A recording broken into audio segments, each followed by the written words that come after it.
Good morning है बचवा। Fundamental classes में आप सबों का फिर से एक बार स्वागत है। आज का class matter in our surroundings, जो क्लास 9 साइंस का केमिस्ट्री का पहला चैप्टर है, इसे तुम ध्यान लगा के समझने की कोशिश करना, क्योंकि ये पहला चैप्टर तुम्हारा केमिस्ट्री का आधार बनने वाला है। तो जिसे प्रेजेंट करने जा रहे हैं तुम्हारे अपने मास्टर जी। आओ देखते हैं क्या क्या पढ़ने वाले हैं हम इस क्लास के अंदर। Contents to be covered under this topic are: matter को कैसे डिफाइन करें और इसको फिर से कैसे डिस्क्राइब करें, मैटर का फिजिकल नेचर यानी देखने में कैसा है, उसका एनाटॉमी, अंदर से जब इसको देखें कि यह किस ढंग से बना है तो इसके बारे में कैसे पढ़ेंगे। और अगर मैटर पार्टिकल से बना है तो उस पार्टिकल का कैरेक्टरिस्टिक्स यानी गुण क्या हो सकता है। स्टेट्स ऑफ मैटर, मैटर किन किन अवस्थाओं में रहता है। Can matter change it's state, अब मैटर जिस अवस्था में है क्या वह अपने अवस्था को चेंज कर सकता है। और दूसरा जो लास्ट है, इवेपोरेशन, हमारा डे टू डे लाइफ के लिए बहुत ही उपयोगी। अगर इसे उपयोग किया जाए तो हमें कंफर्ट प्रदान करने वाला ये इवेपोरेशन है। अब देखो तुम्हारे सामने बहुत ढंग की फोटोग्राफ दिख रहा है पूरे कायनात। जब हम कायनात बोलते हैं तो इसका मतलब यूनिवर्स होता है। क्या प्लैनेट्स एक साइड देख रहा है, दूसरे साइड बहुत बड़ा सी जिसमें वाटर कंटेंट है, बहुत बड़ा ट्री, पूरे प्लांट्स अर्थ के ऊपर दिख रहा है, पहाड़ है, क्लाउड्स है, पहाड़ पे बड़े बड़े प्लांट्स है, जंगल है, तुम हो, तुम्हारे आसपास बहुत सारे एनिमल्स हैं। इसके अलावा भी जो तुम देखते होगे वो सब कुछ तुम याद करने की कोशिश करो, क्योंकि यही जो है मैटर को डिफाइन करने वाला है।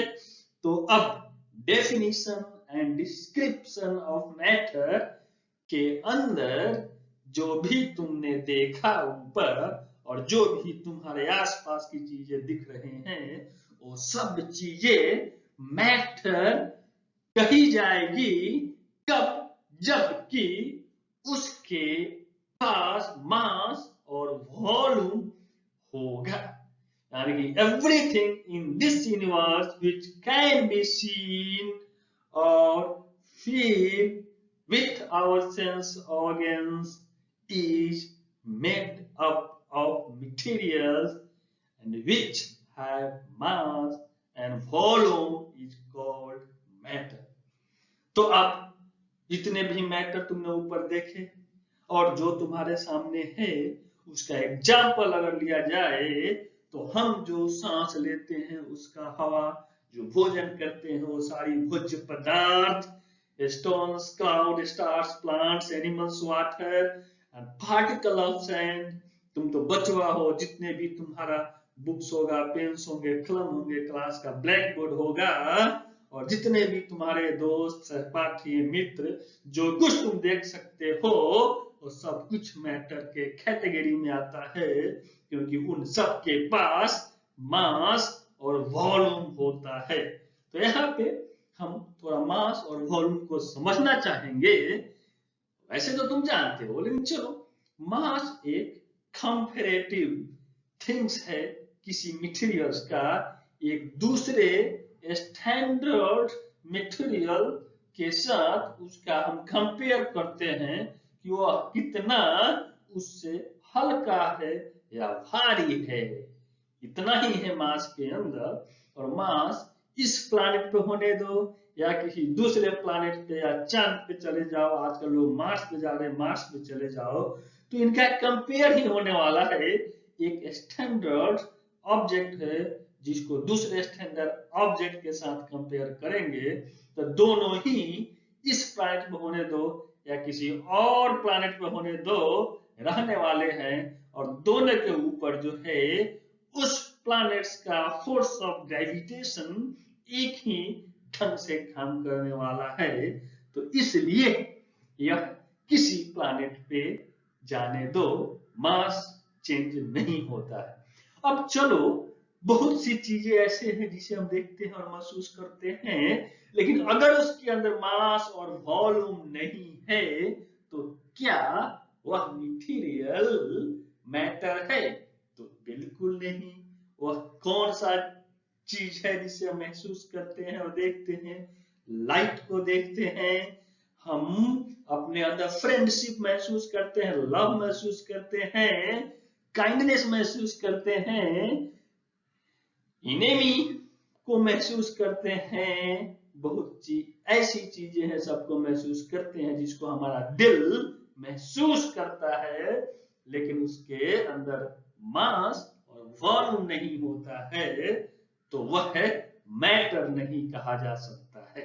अब रही बात कि जितने भी मैटर्स हैं, चाहे वो सजीव हो या निर्जीव हो, ये किस चीज से बने होते हैं? तो हमारा एंशिएंट साइंटिस्ट, जिसे हम फिलोसफर कहा करते हैं, उन्होंने मैटर को जो क्लासिफाई किया है कि भाई मैटर 5 मूलभूत तत्वों से बने होते हैं, जिनको पंच तत्व कहा जाता है। क्षिति जल पावक गगन समीरा, पंच तत्व ये रचित शरीरा। तो आप देख लेते हैं कि क्षिति का मतलब अर्थ होता है, तुम्हारे सामने आ गया, जल वाटर भी आ गया, पावक ये फायर तुम्हें जला सकता है, गगन स्काई, और समीर यानी एयर, ये पंच तत्व से बना है हमारा शरीर ही नहीं, पूरी कायनात, जिसको हमारे प्राचीन काल के साइंटिस्ट यानी फिलोसफर मानते थे। लेकिन चलो, हमारा आज का साइंटिस्ट इन्हें कुछ अलग ढंग से समझते हैं और जानते हैं, क्योंकि उनके पास बहुत सारी सुविधाएं, बहुत कुछ करने को है, और बहुत ही सूक्ष्म से सूक्ष्म यानी छोटा से छोटा चीज को देख लेने की एक अलग ढंग का इलेक्ट्रॉन माइक्रोस्कोप या उससे ऊपर का एक माइक्रोस्कोप है। तो इस ढंग से उन्होंने दूसरे ढंग से क्लासिफाई किया है।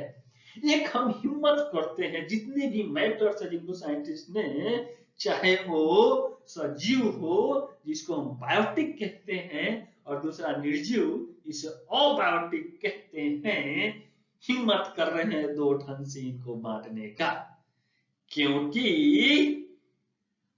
ये रहते हमेशा एक ही साथ है, और इनको 2 ढंग से हम अपने पढ़ाई करने की सुविधा से बांट रहे हैं, क्योंकि जन्म जन्म का साथ है तुम्हारा हमारा, हाँ हमारा तुम्हारा। ये जो बायोटिक और अबायोटिक है, ये एक दूसरे में है, एक दूसरे के लिए है, एक दूसरे के बगैर किसी एक की कल्पना नहीं की जा सकती।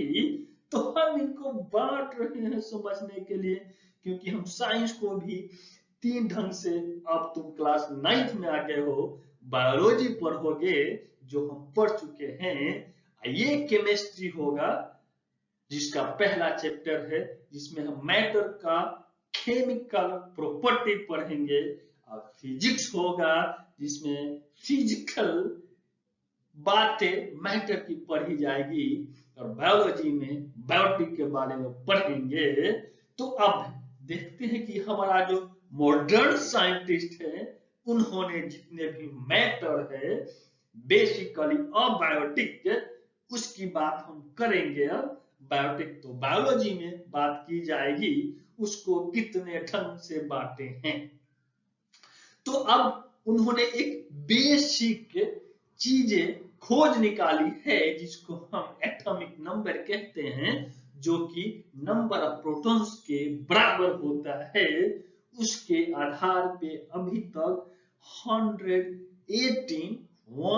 118 नंबर्स ऑफ एलिमेंट्स खोज चुके हैं और ये सब मैटर उनसे बने होते हैं। बाकी और भी एलिमेंट है जिनकी खोज की जा रही है। अब तो ये क्लास हमारा जितने भी अबायोटिक मैटर है उनका फिजिकल प्रॉपर्टीज को डील करेगा और नेक्स्ट चैप्टर हमारा जितने भी मैटर है उसके केमिकल नेचर के बारे में डिस्कस करेगा। तो अब आगे हम जानेंगे physical nature of matter. Matter का जो दिखा बनावट है इसके अंदर से और बाहर से वो कैसा है। तो जो पहला नेचर है कि matter is made up of particles. देखो ये तो मालूम नहीं पहले के जमाने के दो ढंग का ग्रुप हुआ करते थे। एक क्या कहना था कि नहीं भाई मैटर जो है कंटिन्यूअस है, लाइक एक ब्लॉक ऑफ वुड होता है उस ढंग का, और एक दूसरे ग्रुप का विचारधारा था कि नहीं भाई मैटर तो छोटे छोटे पार्टिकल से बने होते हैं। मालूम नहीं उस समय उन लोगों का दिमाग चला क्यों नहीं, क्योंकि इसे तो हम बहुत ही आसान सा एक प्रैक्टिकल परफॉर्मेंस करके एक्टिविटी करके ये डिसाइड कर लेंगे कि नेचर ऑफ मैटर जिसको हम फिजिकल कहेंगे वह कंटिन्यूएशन वाला है यानी कंटिन्यूअस है या पार्टिकुलेट वाला है, छोटे छोटे पार्टिकल से बने होते हैं। तो आओ करके देखते हैं। तुम्हारा देखो ये एक मेजरिंग जार है जिसको तुम एग्जैक्ट 200 ml पे मार्क कर दो और उसके अंदर 200 ml वाटर जो मैटर है रख लो। अब इसके अंदर तुम चाहो तो जो इसमें घुल जाता है वो नमक हो या शुगर हो उसको मिला सकते हो। अब तुम मिला रहे हो नमक या शुगर, मिलते जा रहा है घुलते जा रहा है। अरे ये क्या, ये तो नमक इसके अंदर घुल गया लेकिन इसका वॉल्यूम वही क्यों वही है, बढ़ा ही नहीं। ये आश्चर्य कैसे, ये आश्चर्य नहीं है बचवा, ये स्पष्ट रूप से ये दिखाता है कि वाटर जो मैटर है उसके छोटे छोटे पार्टिकल्स हैं और उनके बीच में कुछ न कुछ स्पेस है जहां जाके ये नमक अपने आप को फिट कर ले रहे हैं। तो अगर ऐसा नहीं होता तो क्या होता, ऑफ कोर्स नमक तो जाते घुलते भी और रहते भी लेकिन उनका वॉल्यूम बढ़ जाता। लेकिन यहाँ पे वॉल्यूम नहीं बढ़ रहा है तो ये आसान सा परफॉर्मेंस जो हम कर लिए वो दिखा दिया कि मैटर जो है छोटे छोटे पार्टिकल से बने हैं और उनके बीच एक स्पेस भी है। चलो अब हम यहाँ बात करें कि matter is made up of particles. ये कंटिन्यूअस नहीं है, यह पार्टिकुलेट है। तो यह पार्टिकल कितना छोटा हो सकता है इसको भी जानना बहुत जरूरी है। तो how small are these particles of matter, इसका जवाब तो अभी तक हमारे साइंटिस्ट एक्यूरेटली नहीं दे पाए हैं। कुछ आइडिया कहते हैं कि नैनोमीटर यानी 1 मीटर का 10⁹ पार्ट हो सकता है। एक इमेजिनेशन वाला पार्ट है जिसको शायद नहीं देखा जा सकता है। तो इसका आंसर एनसीईआरटी ने 2 लाइन में दिया कि द मैटर्स का जो पार्टिकल है वो बहुत ही छोटे होते हैं, इतने छोटे होते हैं कि हमारा कल्पना भी उसको नहीं पहचान सकता है और जान सकता है। जहां तक हमारी कल्पना जाता है उससे भी आगे या छोटा हो सकता है। कैसे? The particles of matter are very small. They are small beyond our imagination. इसके आगे 4 साइन ऑफ एक्सक्लेमेशन है, आश्चर्य करने वाला साइन है। चलो, ये कहने की बात नहीं, इसको फिर से एक परफॉर्मेंस प्रैक्टिकली करके देख लेते हैं। देखो, ये सब जितने भी चीजें हम तुमको बता रहे हैं मैक्सिमम मोस्टली एनसीईआरटी की बातें हैं। और बच्चों, तुमको भी हम कहेंगे कि तुम इधर उधर नहीं जाना है। एनसीईआरटी बहुत ही बेहतरीन बुक है जिसको पढ़ना है, एक बार नहीं, 2 बार, 3 बार, क्योंकि उसके अंदर कुछ ऐसे क्लू भी तुमको देते रहते हैं, पूछते रहते हैं, जिससे तुम्हारा माइंड का एक्सरसाइज होता है, माथा पच्ची करते रहो और उस क्लू को भी तुम अपने माइंड का एक्सरसाइज करके जानने की कोशिश करते रहो। ये बहुत ही अच्छी बुक है। अगर फिर भी तुमको इसके अलावा समय मिलता है तो रेफर कर सकते हो, बाकी इसकी आवश्यकता हम नहीं समझते हैं।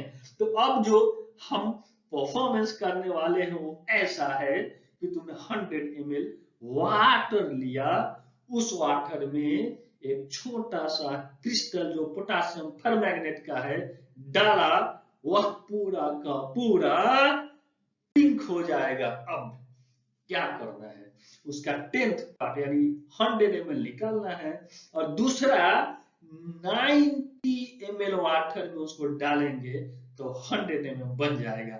वह चीज फिर से रिपीट करना है, 10 ml यानी उसका n1/10 10वां भाग निकालना है और दूसरे 90 ml वाटर में डालना है। और ऐसा तुम एक्टिविटी जितना तुम कर सकते हो करते चले जाओ, 10 टाइम्स 20 टाइम्स जितना भी करोगे तुम हर समय हर टाइम्स जो तुम्हारा पार्टिकल्स है उसको 10 टाइम छोटा करके देखते जा रहे हो।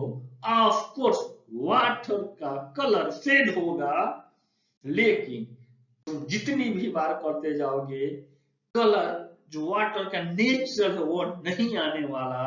इसका मतलब ये हुआ ना कि चाहे हम कितना भी छोटे से छोटे पार्टिकल्स को कर ले, वह और छोटा होने की काबिलियत रखता है।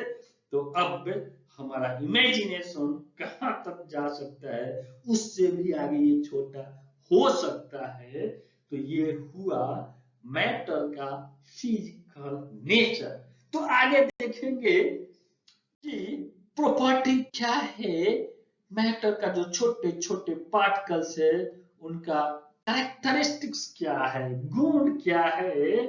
तो पहला गुण देखो, ये बहुत इंपॉर्टेंट होने वाला है बहुत साधारण सा, लेकिन ये 3 गुण तुमको समझ के याद रखना पड़ेगा, क्योंकि यही 3 गुण जो मैटर को आगे हम क्लासिफाई करेंगे उसके स्टेट्स पे, तो ये उसके साथ रिलेट करेंगे। तो पहला, particles of matter have space between them. देखो भाई, ये तो हमने ऊपर पहला एक्सपेरिमेंट किया जिससे मालूम हुआ, जिसमें पानी जो 200 ml का था उसके अंदर शुगर को हमने मिलाया था और वाटर अपना वॉल्यूम नहीं बढ़ाया था। चलो, इसके आगे भी हमने एक और प्रैक्टिकल की थी कि कितना छोटा हो सकता है।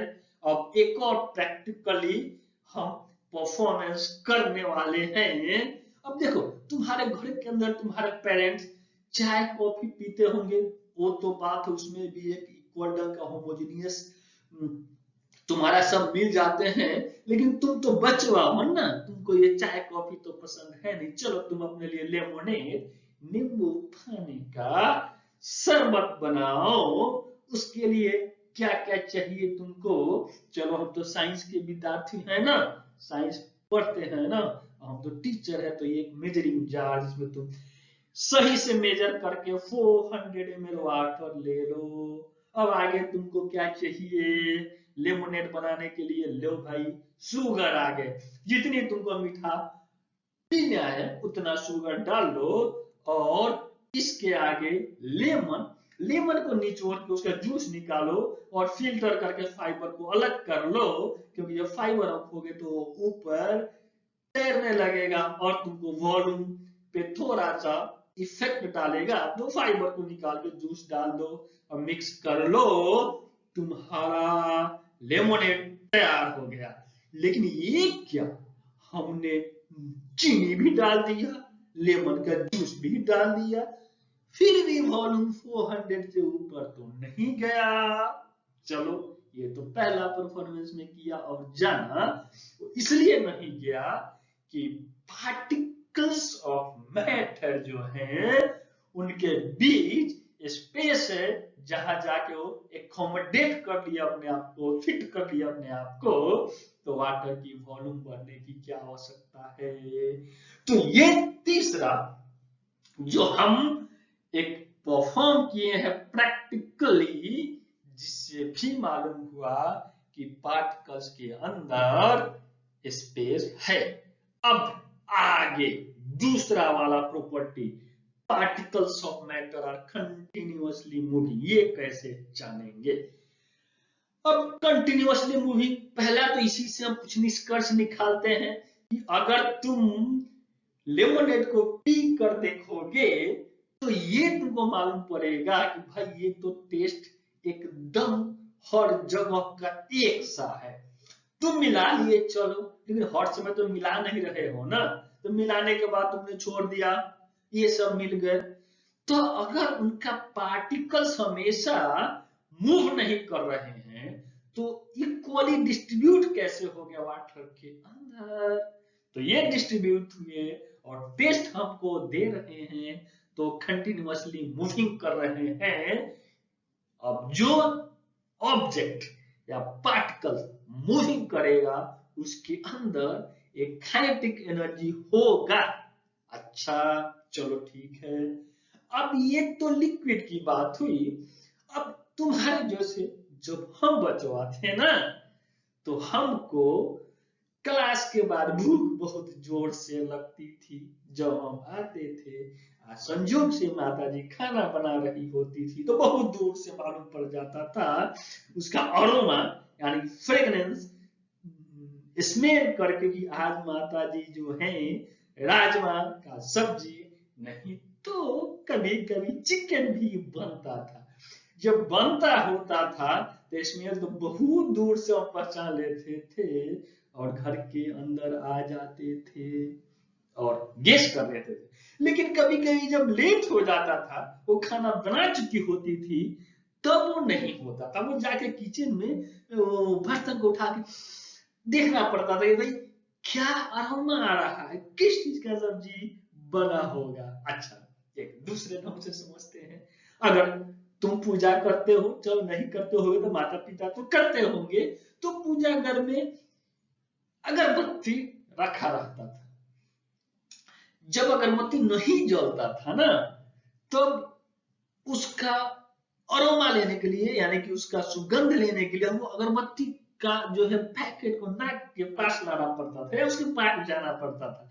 लेकिन जब माता जी पूजा पे बैठती थी और अगरबत्ती जलता था, यानी हीट टेम्परेचर होता था, तो बहुत दूर से उसका अरोमा हमारे नाकों को खुशबू देती रहती थी। वो कैसे हुआ? सीधी सी बात है, टेम्परेचर यानी कि हीट।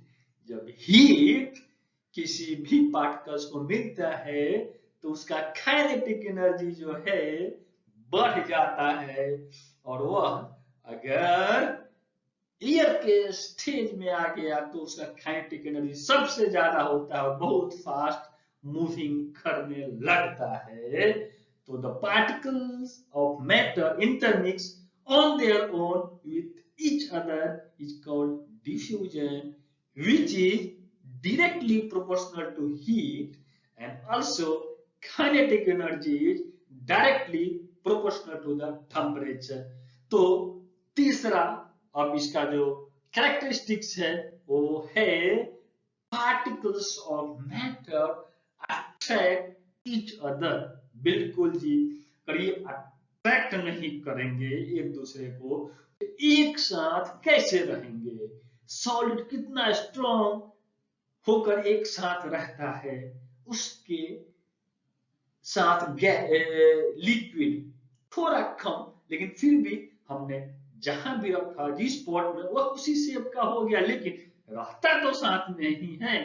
गैस का टेंडेंसी थोड़ा थोड़ा भिन्न है, क्योंकि उनका काइनेटिक एनर्जी ज्यादा होता है, अंदर का फोर्स कम होता है, फिर भी रहते दूर दूर है लेकिन साथ ही है। एक फोर्स ऑफ अट्रैक्शन तो होता ही है। और वैसे भी हम फिजिक्स में पढ़ने वाले हैं कि यूनिवर्सल फोर्स ऑफ अट्रैक्शन, जिसको ग्रेविटेशनल फोर्स कहते हैं, वो तो हर चीज में काम करता रहता है। तो चलो, ये तो 3 प्रॉपर्टी, कैरेक्टरिस्टिक्स या गुण को याद रखना बहुत ही जरूरी चीज है। अब हम देखेंगे कि मैटर्स का स्टेट्स यानी किन किन अवस्थाओं में मैटर पाया जाता है। तो देखो, अब पहला जो, वैसे तो जनरली हम 3 स्टेट्स के बारे में जानते हैं, वो है सॉलिड, लिक्विड एंड गैस, लेकिन तुम्हारा 9th में 2 और स्टेट्स को इंक्लूड कर दिया गया है, वो है प्लाज्मा एंड बीईसी, जिसका मतलब होता है बोस आइंस्टीन कंडेंसेट। तो ये 2 और है जिसको जान लो, लेकिन mainly solid, liquid and gas के बारे में ही जानना है। अब रही बात कि सॉलिड्स को हम कैसे डिफाइन करें। सिंपल, सॉलिड वह होता है जिसका definite shape, distinct boundaries and उसका अपना एक फिक्स्ड वॉल्यूम होता है। चलो ठीक है। अब ये इनका जो हम कंप्रेस करने जाएंगे ना, तो कंप्रेस नहीं होंगे, यानी कि निग्लिजिबल कंप्रेसिबिलिटी होगी, और ये रिजिड होंगे, मतलब कि आसानी से टूटेंगे नहीं। ये फोर्स लगाएंगे तो टूटेंगे, लेकिन रिजिडपन दिखाएंगे। तो अब जो ऊपर का 3 प्रॉपर्टी हमने जाना है, उस प्रॉपर्टी को अगर सॉलिड के साथ फिट करना चाहें, तो पहला इंटरमोलेक्यूलर स्पेस, छोटे छोटे पार्टिकल से बने हैं और पार्टिकल के बीच इंटरमोलेक्यूलर स्पेस होता है। तो सॉलिड्स जो है ये बहुत ही कम इंटरमोलेक्यूलर स्पेस रखते हैं अपने मॉलिक्यूल्स के बीच में। दूसरा, काइनेटिक एनर्जी, इनके particles of course kinetic energy possess करते हैं, लेकिन फ्रीली मूव नहीं करेंगे, क्योंकि इनका इंटरमोलेक्यूलर स्पेस काफी कम होता है। इनका ड्रिफ्ट वेलोसिटी जो एकदम वहीं जहां है वहीं थोड़ा सा वो ऑसिलेट करते रहेंगे। और तीसरा, फोर्स ऑफ अट्रैक्शन, इनके पार्टिकल्स बहुत ही ज्यादा फोर्स ऑफ अट्रैक्शन के साथ अपने आप को जोड़कर रखते हैं। तो अब दूसरा स्टेट्स वाला, लिक्विड्स। अब कैसे डिफाइन करें? लिक्विड्स का शेप जो है वो फिक्स नहीं होता है, लेकिन जो फिक्स होता है वह है उसका वॉल्यूम, क्योंकि हम इसको जिस भी कंटेनर में रखने वाले हैं, वह कंटेनर का शेप लिक्विड ले लेता है और उसमें अपने आप को बिना किसी तकलीफ किए एडजस्ट कर लेता है, लेकिन अपना वॉल्यूम को नहीं बदलता है। तो अब इस तरह से लिक्विड जो हुए वो रिजिड तो नहीं हुए, लेकिन वह फ्लो करते रहते हैं। अगर कहीं भी रख दो नीचे, तो वो स्लो जहां नीचे है वहां चले जाते हैं और एक साथ रहते हैं। तो यह एक फ्लूइड हुए, पाइप के अंदर फ्लो कर सकते हैं जैसे गैस करते हैं। तो वह जितने लिक्विड हैं इंक्लूडिंग गैस, इस दोनों को हम फ्लूइड कहेंगे। अब इसके ऊपर क्या कैरेक्टरिस्टिक्स अप्लाई करेंगे हम? इंटरमोलेक्यूलर स्पेस इनका सॉलिड से ज्यादा होगा, तभी तो ये फ्लूइड होते हैं। अब इंटरमोलेक्यूलर स्पेस के कारण इनको कंप्रेस ऑलमोस्ट निग्लिजिबल है, क्योंकि जो स्पेस तो है वो स्पेस फील्ड है गैस से, इसलिए भी हमको कंप्रेस नहीं कर सकते। रिजिड तो नहीं है ये, क्योंकि फ्लूइड है, तो ये अपने आप को फ्लो करते रहते हैं। तो काइनेटिक एनर्जी इनका जो होगा वो सॉलिड से थोड़ा सा ज्यादा होगा। अब तीसरा, इन जो अट्रैक्शन होगा इनके मॉलिक्यूल्स के बीच में सॉलिड से थोड़ा सा कम होगा। अब आगे जो थर्ड है जिसको हम गैसियस स्टेट कहेंगे, इनका ना शेप फिक्स होगा ना वॉल्यूम फिक्स होगा, क्योंकि इनके अंदर जो प्रॉपर्टीज है इंटरमोलिकुलर में से काफी एक दूसरे से हटे हटे रहते हैं, काफी स्पेस रखते हैं, और इनका काइनेटिक एनर्जी जो है वो लिक्विड्स और सॉलिड दोनों से ज्यादा होते हैं, और ये काफी मूव करते रहते हैं। और तीसरा जो है इनका फोर्स ऑफ अट्रैक्शन एटम्स के बीच में काफी कम होते हैं, जिससे वो एक साथ नहीं रहते। तो ये तीनों प्रॉपर्टी के कारण हम इसको कंप्रेस कर सकते हैं बहुत आसानी से, राइट। क्योंकि इनका काइनेटिक एनर्जी बहुत ज्यादा है और ये बहुत ज्यादा डिफ्यूज होंगे या अपने आप को मिला लेंगे किसी के साथ, तो इस कारण जो हमको अरोमा है या स्प्रे का हो या किसी चीज का बहुत जल्द हम दूर से ही उसको महसूस कर सकते हैं। तो ये सब तो बात हुई गैस के बारे में। तीसरा स्टेट एक प्लाज्मा है, जो गैस को मेनली मोनोएटॉमिक गैस जैसे हीलियम हुआ और हीलियम, नियन, ये सब चीजें हैं, जिसके अंदर अगर हम इलेक्ट्रिसिटी पास करते हैं तो ये आयोडाइज हो जाते हैं और एक लाइट अपने आप से निकालने लगते हैं, ग्लो होने लगते हैं। तो उस स्टेट को हम प्लाज्मा कहेंगे। इसके उल्टा गैस को हम सुपर लो टेम्परेचर पे लाके रख दे तो वो स्टेट बी ई सी होंगे। तो ये बातें 5 स्टेट्स हैं हमारा मैटर का, जो तुम याद रखने वाले हो। तो बच्चों इसके साथ यहाँ पे हम अपने क्लास को विराम देते हैं। ये टॉपिक हम अगले यानी कि दूसरे क्लास में कंप्लीट करने वाले हैं। तब तक के लिए तुम्हारा दिन शुभ हो। अगर तुम्हें यह पसंद आया हो तो इसको लाइक कर लो, और क्लास 2 वाला कंटेंट चाहिए तो सब्सक्राइब करो और अपने दोस्तों के बीच इसे शेयर कर लेना। धन्यवाद।